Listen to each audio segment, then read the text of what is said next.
I'm going to press this.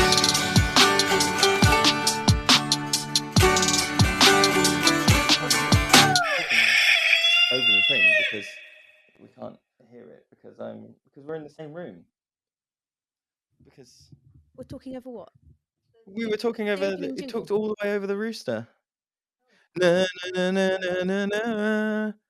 I had to a minute ago. I had to remind Wem that she didn't need to wear headphones for this recording because we are in the same room. I know. We could look. I'll reach over. We're in the same space, very close. In Lewis's home studio. But your house has quite a nice, like, two sofas facing each other. It's like an Edwardian smoking room, but not. Is your living room normally like this, though? With These chairs are normally way further back because of, personal space. Yeah. We need 9 foot of personal space from each other. Anyway, thank you for joining me for the podcast. Wem has finally agreed that the podcast can purely be about, and I'll hold it up to the camera. This is the Flora of Middle-earth. This is a book about the plants in Middle-earth from Lord of the Rings, and Wem has graciously agreed that for the next 3.5 hours, I can read from the book at length. Oh, do you know something? I very nearly bought you a book about, but then I assumed you had it, and I don't know if you. I think it's maps. It's like a modern interpretation of different artists creating different maps and landscapes. Have you already got that one? Probably they're all up there. There's a whole shelf up there that is. I was going to get it for you, and then I was like, "He's probably Tolkien things." But yeah, I was going to literally buy it and then get it out of my house as soon as possible. I thought you might appreciate it. Yeah, of course. That isn't actually what we're talking about. This is our last podcast, so this will come out next weekend. But so by that time, you will have come back. I know. To the woods for a bit. I know. Wednesday. Wednesday. Yeah. Very exciting. I know. How are you feeling about coming back? I am feeling like super excited, and then occasionally I feel like, and then I feel super excited again. I don't know why I go, just because you have time away from something, don't you? And then it's. Is it like Sunday teacher scaries? Big time. No, it isn't like that. Although I am having a lot of teaching dreams at the moment, and not forest school dreams, like classroom teaching, weird flashback dreams. But no, I think the only reason I'm trepidatious is like, it's like cold, it's really muddy, there's a lot of sensory stuff going on. I'm acutely aware of that. Yes. Yeah. And then I do remember very vividly what it can be like on some days where a lot of people are asking a lot of questions all at one time and need you to do lots of different jobs. And that time when you're like, well, obviously you do. Can I have the saw? Will you play the game? Will you chase me? Will you do that thing? And let me just process that. Yes, in a minute. Ask Lewis to do that. Do you know what I mean? And how my brain will deal with that, because my brain has basically been dealing with, like, I can clean the house, I can watch TV, I can read a book, I cannot do. I think a combination of.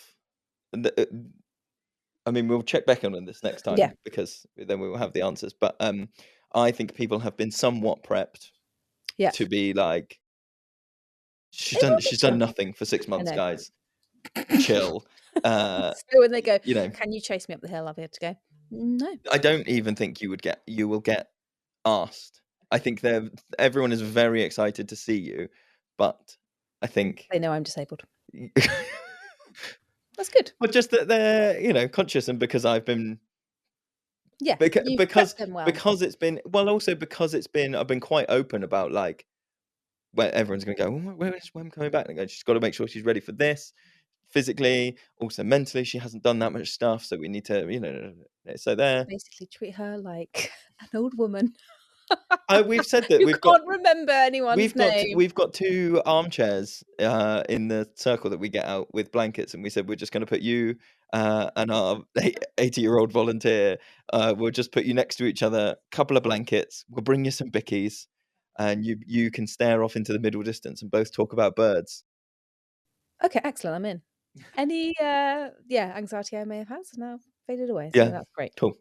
I will be taking all the money. Oh, of course. But I'll be there, and that's you'll be great. There.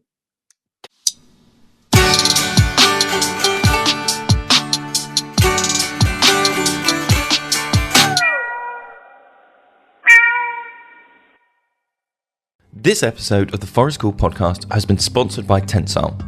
There aren't many more iconic images of childhood than a treehouse, but the realities of rented sites or running sessions in public spaces means a treehouse is just out of reach for many outdoor leaders. But what if that treehouse could fit in a bag, be set up in minutes, and pack away just as fast? That's exactly what the Tensile Stingray can deliver for your sessions. The Stingray is a treehouse in a bag. It's lightweight, portable, and strong enough to support up to 400 kilos. Whether you're dealing with rocky ground, steep slopes, or boggy areas, the Stingray doesn't need flat terrain. It suspends between 3 trees, giving you a perfectly level platform wherever you go. It's fully weatherproof too. The 70D Rainfly is rated to 5000 HH, so you're covered in rain, snow, or wind. And the built-in insect mesh keeps out bugs, with the covered porch underneath giving you even more storage and shelter. It takes just 5 minutes to set up with 3 ratchet straps and 2 poles. There's no complicated knot work or construction knowledge needed. Plus, the included tree protector straps means there's no impact on the site. When the session's done, it packs down into a single rucksack-sized bag, leaving no trace behind. If you're ready to take your outdoor sessions to the next level, grab a Stingray and give it a try. Can we start with some messages that I've had in? Yes. Oh, look, I'm really prepped. Look, Well, I can start. I can start while you're doing that. Because we had a lovely voicemail from a listener called Robert Greaves who messaged us and said some lovely things. So I'm glad that the podcast is resonating with you, Robert. He was giving us some nice feedback about my farts, basically, I think. You got a big fart club. If you don't know what we're all on about, you might need to listen to, is it 2 episodes ago now, or is it just the last one? Farty Fan Club.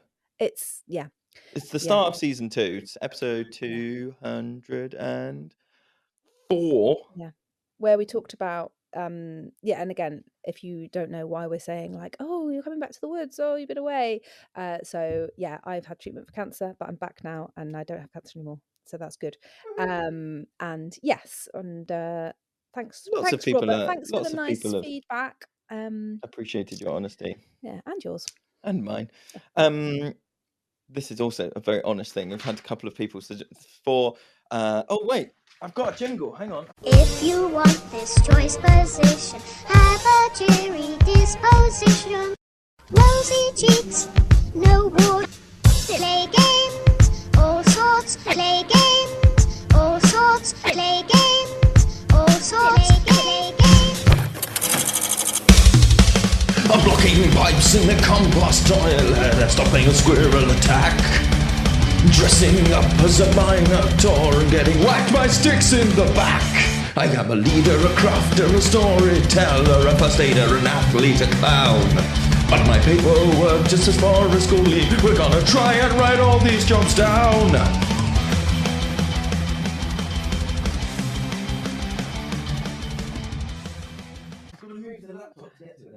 Bryn, we've got 2 to decide upon. So, first one is from Mark. Oh, I'm just scanning. Mark did not say where they're from. Maybe this is cryptic and they really don't want to be identified. Oh no, they did. It's the first sentence. Hey, Lewis and Wem. Last autumn in the Lake District, a group of kids found a very deceased squirrel. Classic. Before I could intervene, a full funeral service had begun with wildflowers and a eulogy and a very serious discussion about squirrel heaven. My role, apparently I was the official priest and had to say a few words. I ended up leading a ceremony where we all held hands and sang a song made up on the spot about acorns and the circle of life. I would like to officially submit Squirrel Funeral Director to the job description. Cheers, Mark. Yes, I think, you know how sometimes we're like, yeah, but it's maybe a bit specific. Like if animal funeral director, or even like you were the funeral director for the X-Wing. For a swing. For a swing. The funeral director for a swing. That had a full-on service, didn't it? Mm. I think death is big in Forest School, man. It's big, isn't it? It definitely is. And knowing that I think in terms of this being a job description, if you went into this job and you weren't expecting to have to lead like death ceremonies or death rituals, I think you would be very caught off guard the first time. Yep, full day of death doula. Forest School death doula training. You can do that, you know. Not Forest School, but death doula. Yeah. Death doula. Yeah, it's amazing. Okay. End of life. I'm okaying it. It's a I'm guess from okaying me. it. What are we calling it? Are we calling it? Squirrel Funeral Director. Oh, it's got to be squirrels. I think you need to be ready to be a Squirrel Funeral Director, but also other funeral directors. General Funeral Director, you think? Forest School Funeral Director. Yeah, I reckon. Okay. I mean, squirrels are probably one of the most common. corpses. It's going on. It's going on. Thanks, Mark. Okay. Number 2. This one, very close to my own heart. Not mine, but for people in my family, I think you will understand. Hi, guys. I don't remember signing up to be a hairstylist, and yet every session, at least one child comes up to me with a kind of woodland-based hair emergency. I have de-twigged, de-brambled, de-mudded various small heads. The worst was when when a child somehow managed to get tree sap in their fringe. I spent 20 minutes trying to fix it with a combination of wet wipes and sheer willpower. Please, could you add Woodland Hairstylist to the job description? Yes. Yes, 100% yes. 100% yes, but I mean... Dig into it.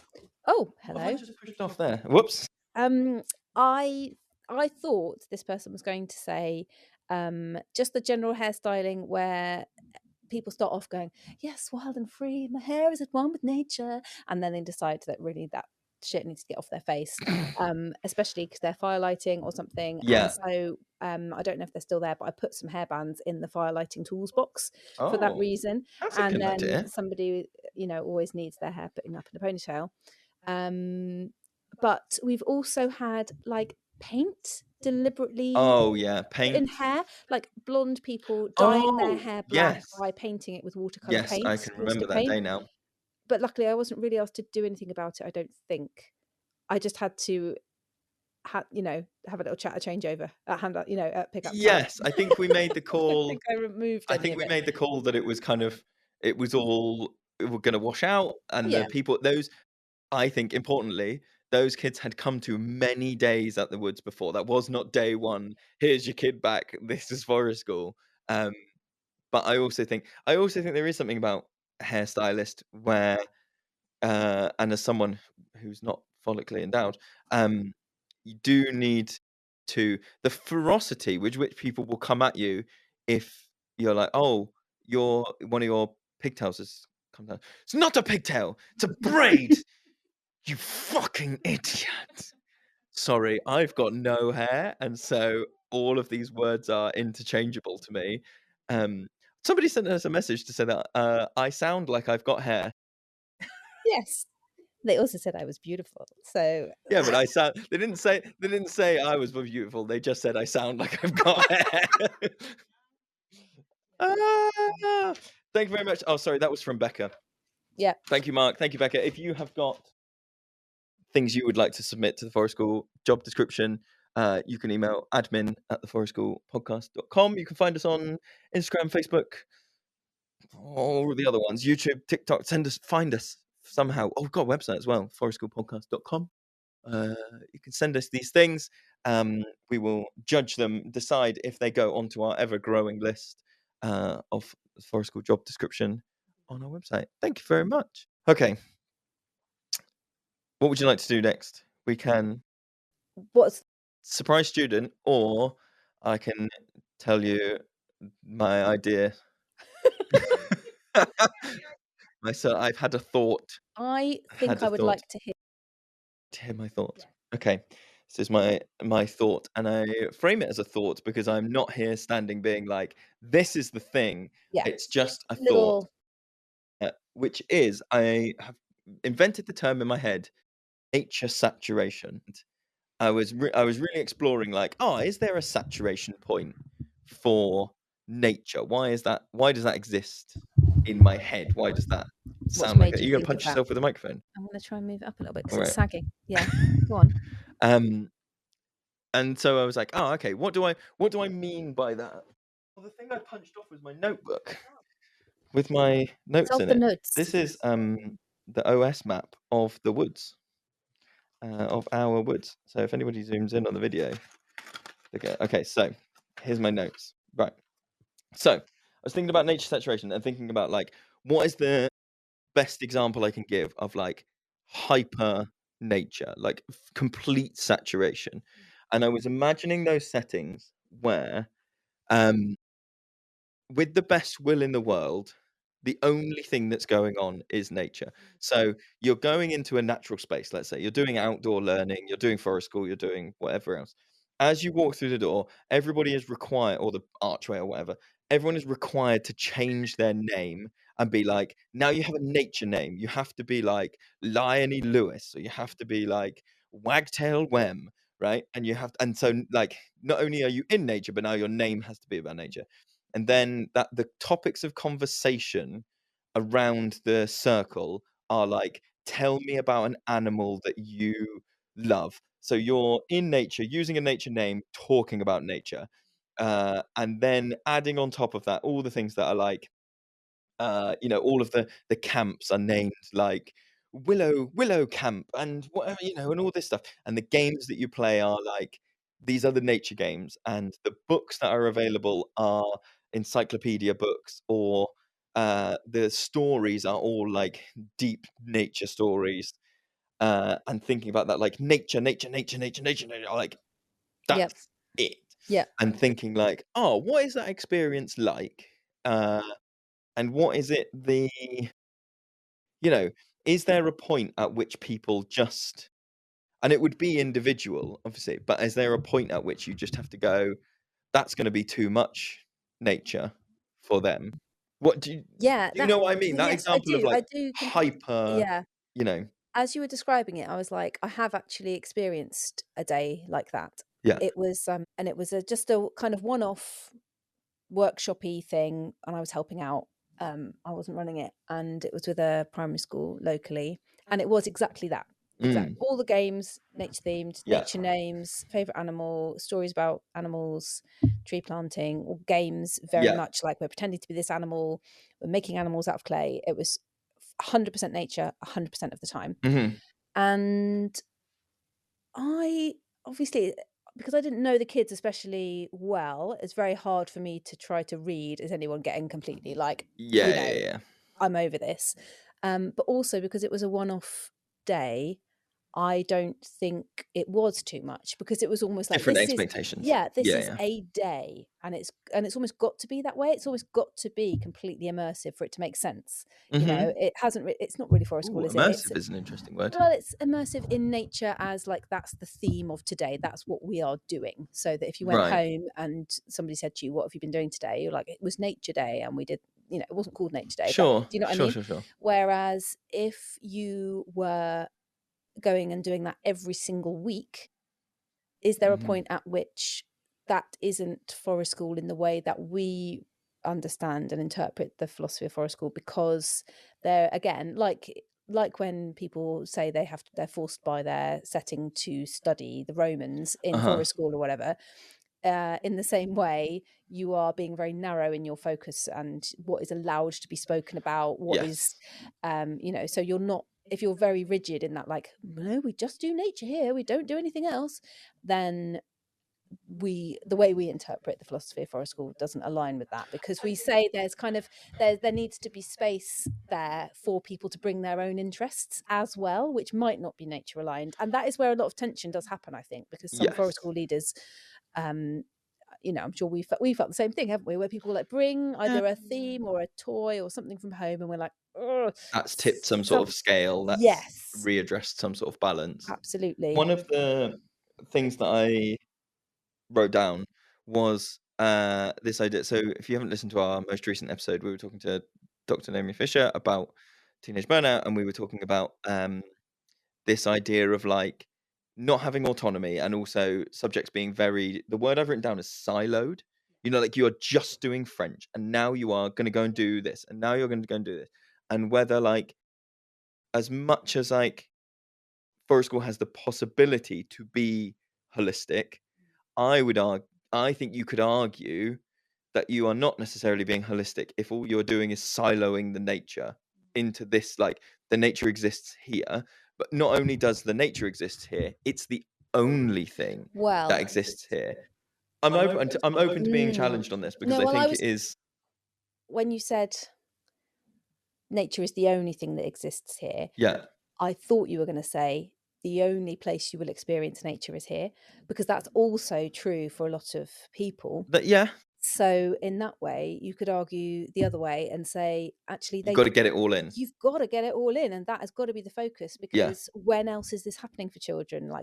And it's very different, I think, when we talk about what we're doing, which is like all day long, 2 days a week. Self-directed education community is what we're leading. We're not Exactly. leading. We've acknowledged we are not leading Thursday afternoon forest school in a Liverpool, in a whatever else.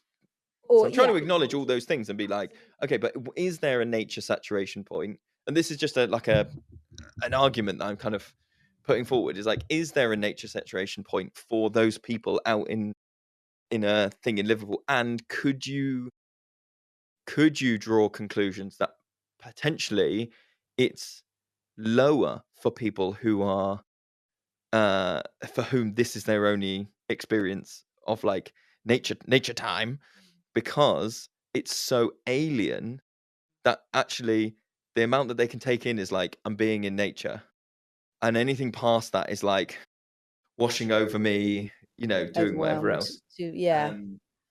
Like, actually, I just need to think about, especially for like a younger child. Right now, I can process that I'm walking on a steep hill on slippy surfaces, and that's what I can process right now. And now you are also trying to tell me about birds, and that is just too much. I've got nothing to hold. Potentially, you've got nothing to hold on to. If your saturation point is very low, and it's like, not only have you got to think about names for animals, you've got to think about the habitats for animals, and you've got to sing this song about animals. And like, if you're, it's a bit like being told an entire maths curriculum in a day and being like, oh, I can't take all this in, as opposed to like, here's some maths, but we're going to put on like some familiar music. You're going to be in a place that and that way this bit of maths that we're showing you will go in. If you were suddenly like, we're going to do maths, so don't worry, you're going to go into like a room where all the walls are covered in maths equations. I'm going to have a maths equation as a name. I'm going to be x2 equals y to the power of 4. I'm going to be like, then you would suddenly go like, you put it in maths and you're like, well, yeah, obviously there's a math saturation point. Is there a nature one?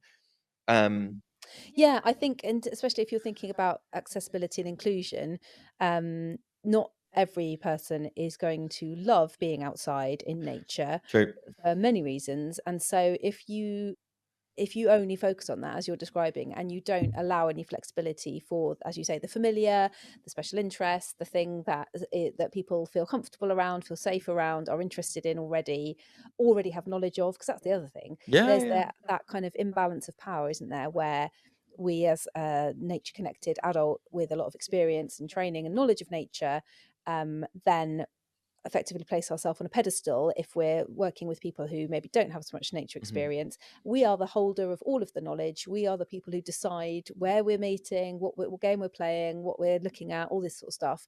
So that is very disempowering for somebody who has less experience, and actually it flattens the hierarchy to allow a bit more of modern real world in, perhaps. And to have these spaces where it's like, you're very knowledgeable here, I'm very knowledgeable here, we can shift around, because if you're like, hey, you need some self-worth, some picking up, hey, let's talk about, like, I was doing a game with a kid a couple of weeks ago where we were naming Pokemon, and because he and I have sometimes our special interests overlap, we were trying to guess what the number in the Pokedex was. So we were telling the name of like, what's Pikachu? Oh, I think it's 25.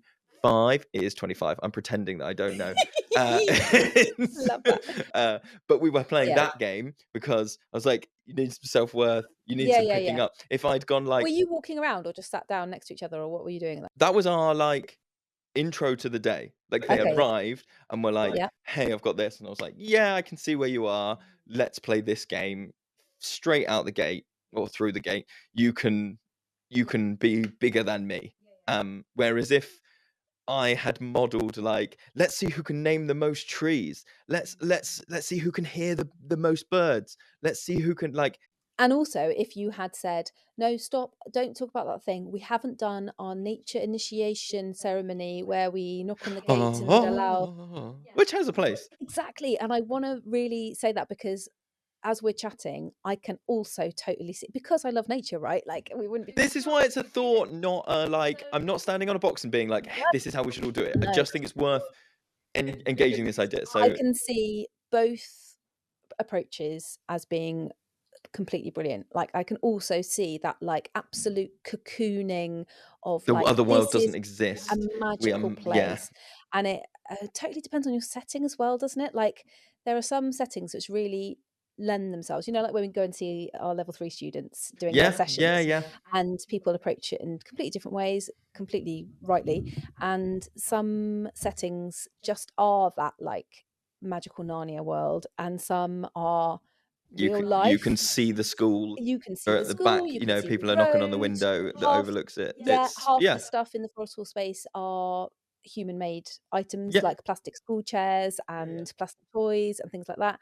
So it would be quite weird to like pretend that didn't exist if you were in that place where there is a lot of human-made stuff and modern. Yeah, and that's where I would think. I think you could look at this, if you're taking this nature saturation as an idea, and be like, you can't hit saturation in this setting.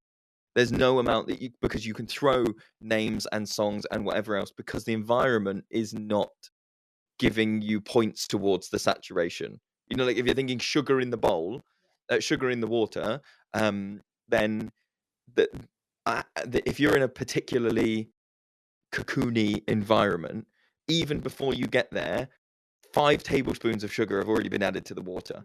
So then if you do songs on top of that, then if you do whereas I can see it the other way as well.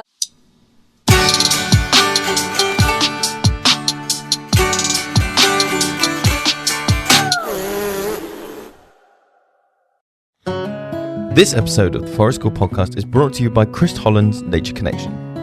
Are you looking to deepen your connection to the natural world? We're thrilled to share the Plant of the Week collection by Chris Holland, a long-time friend of the show and someone we've been lucky enough to call a peer and friend for many years now. This beautifully crafted A4 book is packed with 54 plant profiles, seasonal insights, poems and proverbs that bring each plant's story to life.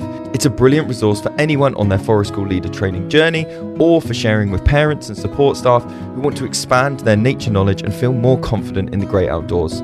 What's more, it's perfect for Forest School sessions, helping you to explore plants likely growing right near your site or home, all while nurturing curiosity and connection with nature. Each profile even includes QR codes for instant access to even more information, ideal for on-the-go learning. Chris has poured decades of passion and expertise into this collection, and we know it'll be a valuable companion in your work or play in nature. And because he's a friend of the show, we've got something very special for you to use. Use the discount code FORESTPOD at checkout and save 15% when you order through the link in our show notes. Don't miss out. Whether you're a seasoned Forest School leader or just starting your journey, the Plant of the Week collection is a treasure trove of inspiration and knowledge. So head to the link in the show notes, grab your copy, and remember to use the code FORESTPOD for 15% off. Thanks again to Chris for sponsoring this episode. I can see it as like, run with it. Like you're already in another world where there are not any human-made objects, there are not any familiar toys. So we are in this magical world where we can easily imagine ourselves as different people with nature names, and there's no distraction from that immersion. And I can see that being like magical. And that's why I think that you taking it as an idea, you'd be like, this group is never going to hit it. This group does not, but this group does, or this guy does. What do you think about? So I was thinking about, we've talked before about sludge content, which is, you've wiped it from your brain. Sludge content is very big on short form media at the moment. So it's like the thing that's on screen is someone doing like Minecraft parkour, and then underneath it is a clip from a podcast, and it's like multi-screen watching, or someone commenting on another thing, and it's like it's just all kind of like, and it's lots of people are very like, oh, Gen Z are ruining their things, their brains, and then the alternative, which is, I think, is where this like it links to this nature saturation thing, is pre-sludge content on phones. Sludge content happened in the real world where people sit and watch the birds and talk about how their day in the factory went, because you are still occupying your brain. You're like both facing the bird feeder, looking at the thing, so you're not like direct eye contact face to face. You're reading all that, you are going, this is the thing that I'm looking at to keep the visual monkey happy, and this is the thing. And I was like, that's very reminiscent of stories that I have heard of childhood 100 years ago. Is like, we were out in nature. The nature then, for a lot of the stories, disappears because it's like we were pirates and we were doing this and this and this, or like we were, so like, the story is actually, they were out in nature, but the story is actually about the social interactions that happen there. And so like, okay, so if you take the leaders out of the equation, do people oversaturate, are kids in Enid Blyton stories going out calling themselves nature names, only singing nature songs, only doing that stuff? No, they're not. They are like having these other things and going like, yeah, the nature is obviously a part of it. No one's denying that it's a part of it. Yeah. And the fact that it's like background in inverted commas, but it can become foregrounded, and often does. So if you watch a bunch of folks hanging out, absolutely, it's almost like like it goes soft focus, like the nature is a blurry background, whilst the real tangible thing is the social interaction or the story of what happened this morning over breakfast, or don't you know what number Pikachu is? But then like a J makes a really horrible sound suddenly, and you come out, you see the outside world in focus again, and then so it's coming in and out of the foreground and background. Exactly. But it's not constantly there. That's the thing that I was interested in, is it's not top tier. That's the thing. And then I was thinking about lots of, we're not therapists. I'm not suggesting that we're therapists in any way, but we've both read a lot about the like different types of nature therapy, like forest bathing or whatever it is. And those have all acknowledged that like being in nature is great, and it gives you a space to talk about your stuff, or it gives you a space to think about your stuff. And like thinking about it in terms of like, if you're like, oh, nature has such therapeutic benefits. Okay, what does actual nature therapy look like when adults go and when professional therapists go and do it? They give you an amount of nature, but they do not then go, okay, but I'd like you to anthropomorphize your boss that you're having a difficult relationship with as a crow, and I'd like you to tell me. Yeah, obviously there's caveats to everything I'm trying to say, but like, sorry, I didn't mean to. No. But do you know what I mean? In terms of nature therapy, they are very rarely going whole hog. Yeah, I think it's about acknowledging that it being in the background is still important. I think there's a thing. I'm not. No, that's what I'm saying. Sure. I'm agreeing with you. So that thing about like, do we make it all about nature? It basically, even if it isn't, even if you're not going, we need the nature names, and no, we're not going off and playing Pokemon. We are playing at foraging squirrels. That the benefits of being in nature can be subconscious as well as forefront. It's not just about like learning about nature. It's about the effect of birdsong on your nervous system. It's about being surrounded by the color green. It's about feeling the wind on your skin and having a multi-sensory experience and all those things. I mean, it kind of like, I guess what I kind of mean is it's going to be all about nature, even if you decide that it isn't. Do you know what I mean? Like, even if you don't go, I am Leafy Lewis, and take that approach, then you can't escape it anyway. It's there. I wanted to ask you though about. Go on. So yes, I think that's what I'm meaning. If I take the metaphor of like saturation in terms of like that science experiment of like sugar in water, it's like going out into nature has already got you a significant amount of sugar in the water. What I'm then interested in is potentially as facilitators, whether it is the best use of our effort to, because if you're someone that doesn't come naturally to have nature names, to sing nature songs, to do all those things, to just have a check-in of like how much of that is actually having an impact. Is that like 80% of it is being in there and there's only 20% left in the thing, by which having a conversation where you point out a bird is enough. You've got to 100%. If you are spending your time laminating sheets of animals and spending hours trying to find the right story about bears, because it has to be about bears, we're doing bears this week, and like, not is that a waste? Because it's never it's never a waste. I don't want to call what people are doing with their time a waste, but is it an effective use of the time if you consider that those students or participants might have hit a nature saturation point?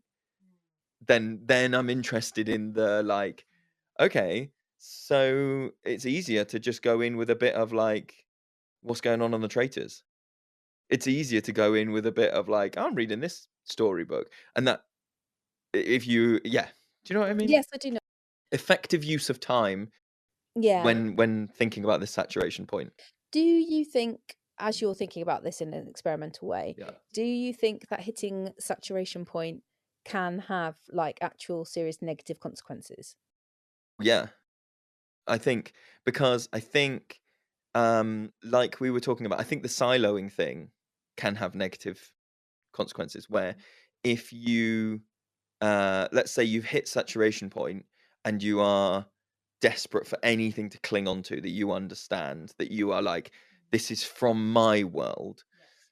If you're there to try and connect, let's say, young people to nature, and their experience is like, oh, we went out and you had to have a nature name and you had to sing the nature songs and you had to do the things, that their perception of like, what's the, we talked ages ago, and is it Simon Barnes, the bad bird? And he had a big thing that we kicked off about the right way to be in nature, that you couldn't listen to popular music on headphones in nature. That was wrong. And that you couldn't not observe the birds, and that was wrong. And I think there's a modeling point there that could have negative consequences if someone's only experience of nature was someone modeling that, like, you must not talk about the outside world, you must not be yourself, have your own name, you must not, because then when given the choice as a teenager or a young, like as a, in their 20s, to go, do you want to go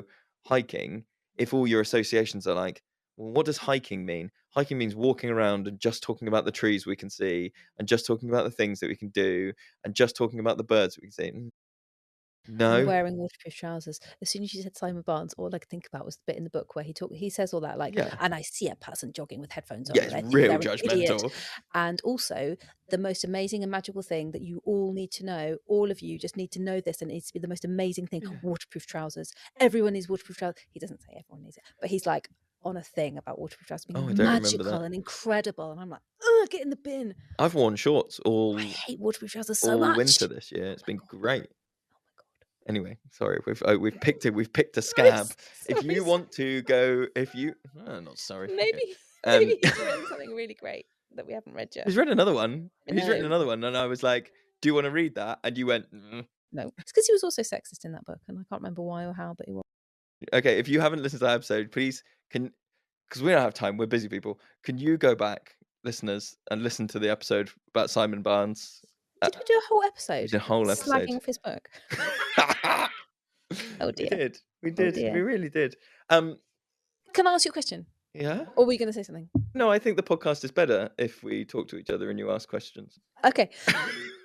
I was going to say, do you think that, how can I phrase this? Like, when it's this time of year, i.e. February, bum and sticks land. Cold, slidey. The whole world looks like bum and sticks. Yes. And the endurance and the resilience and the stamina of being outside with your waterproof trousers. There is no such thing as bad weather, only bad clothing. Do you think that is linked into this nature saturation, or is this a separate issue? Do I think it's linked? Do you mean, what do you mean? Well, I mean, like, are you just talking about it's nature saturation in terms of us facilitating forest school?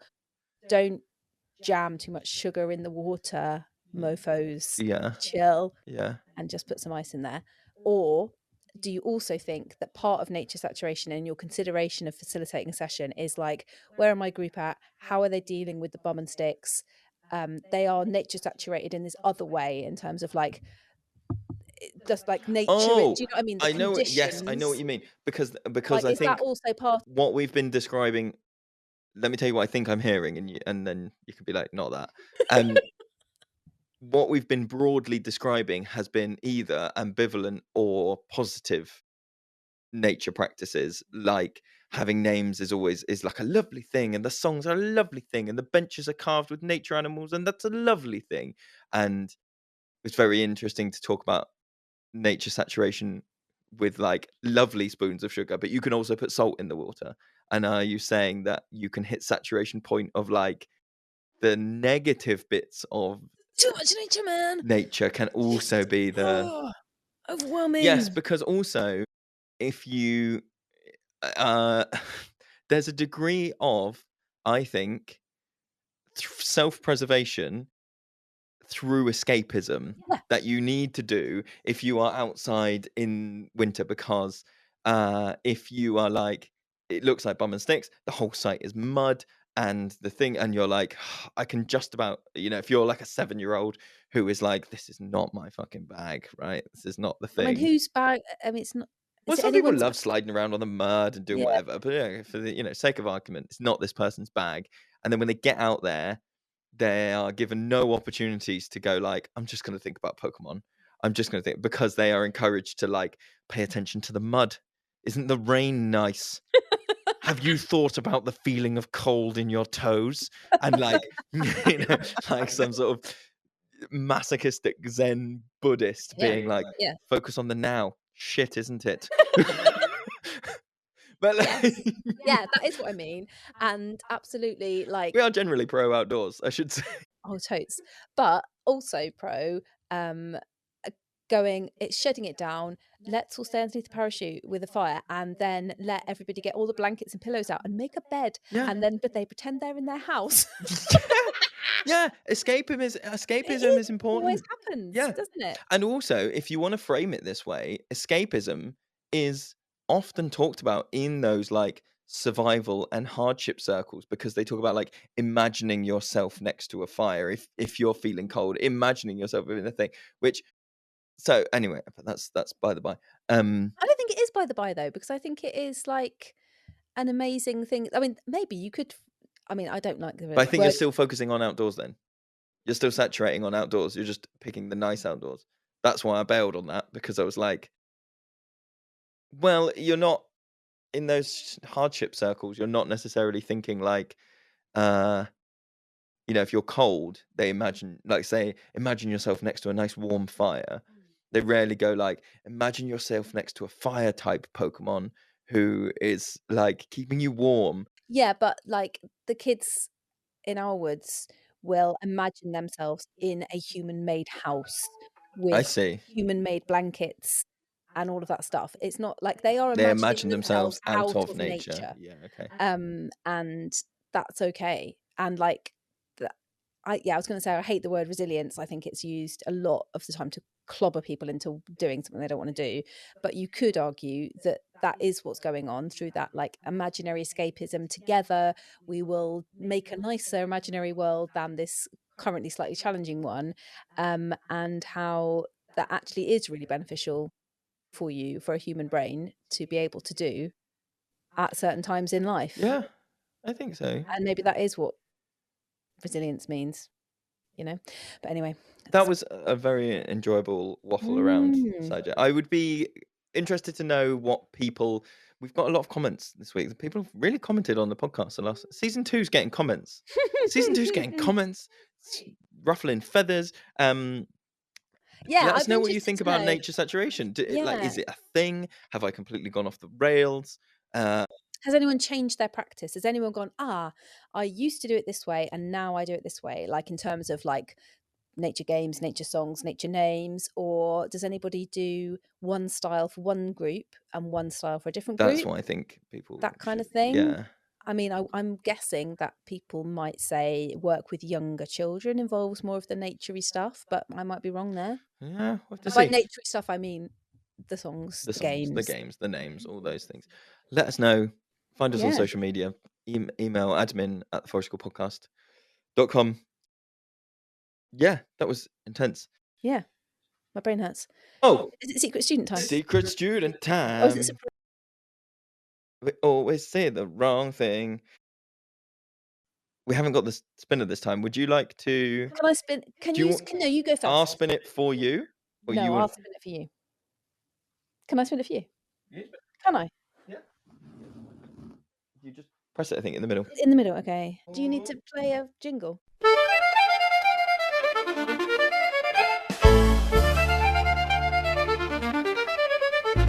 Who's that coming down the path to your woodland? What are the needs? Have you done an observation? Who's that coming down the path to your woodland? You've got 30 seconds, tell me what's your plan?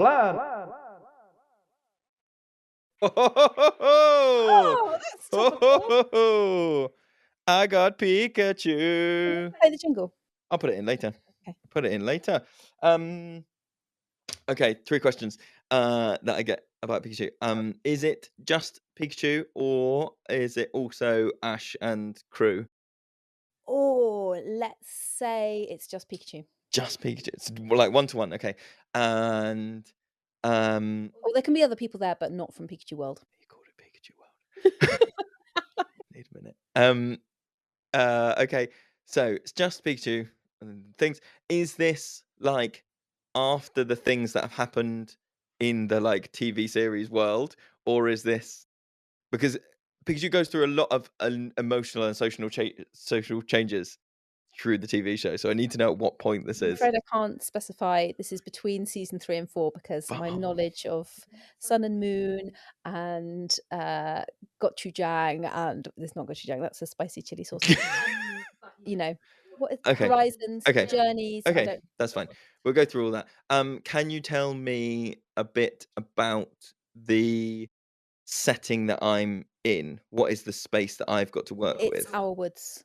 Our woods. It's 3 acres of mixed deciduous and plantation woodland, some ancient, some newer plantation, with a cabin, a parachute, a fire pit.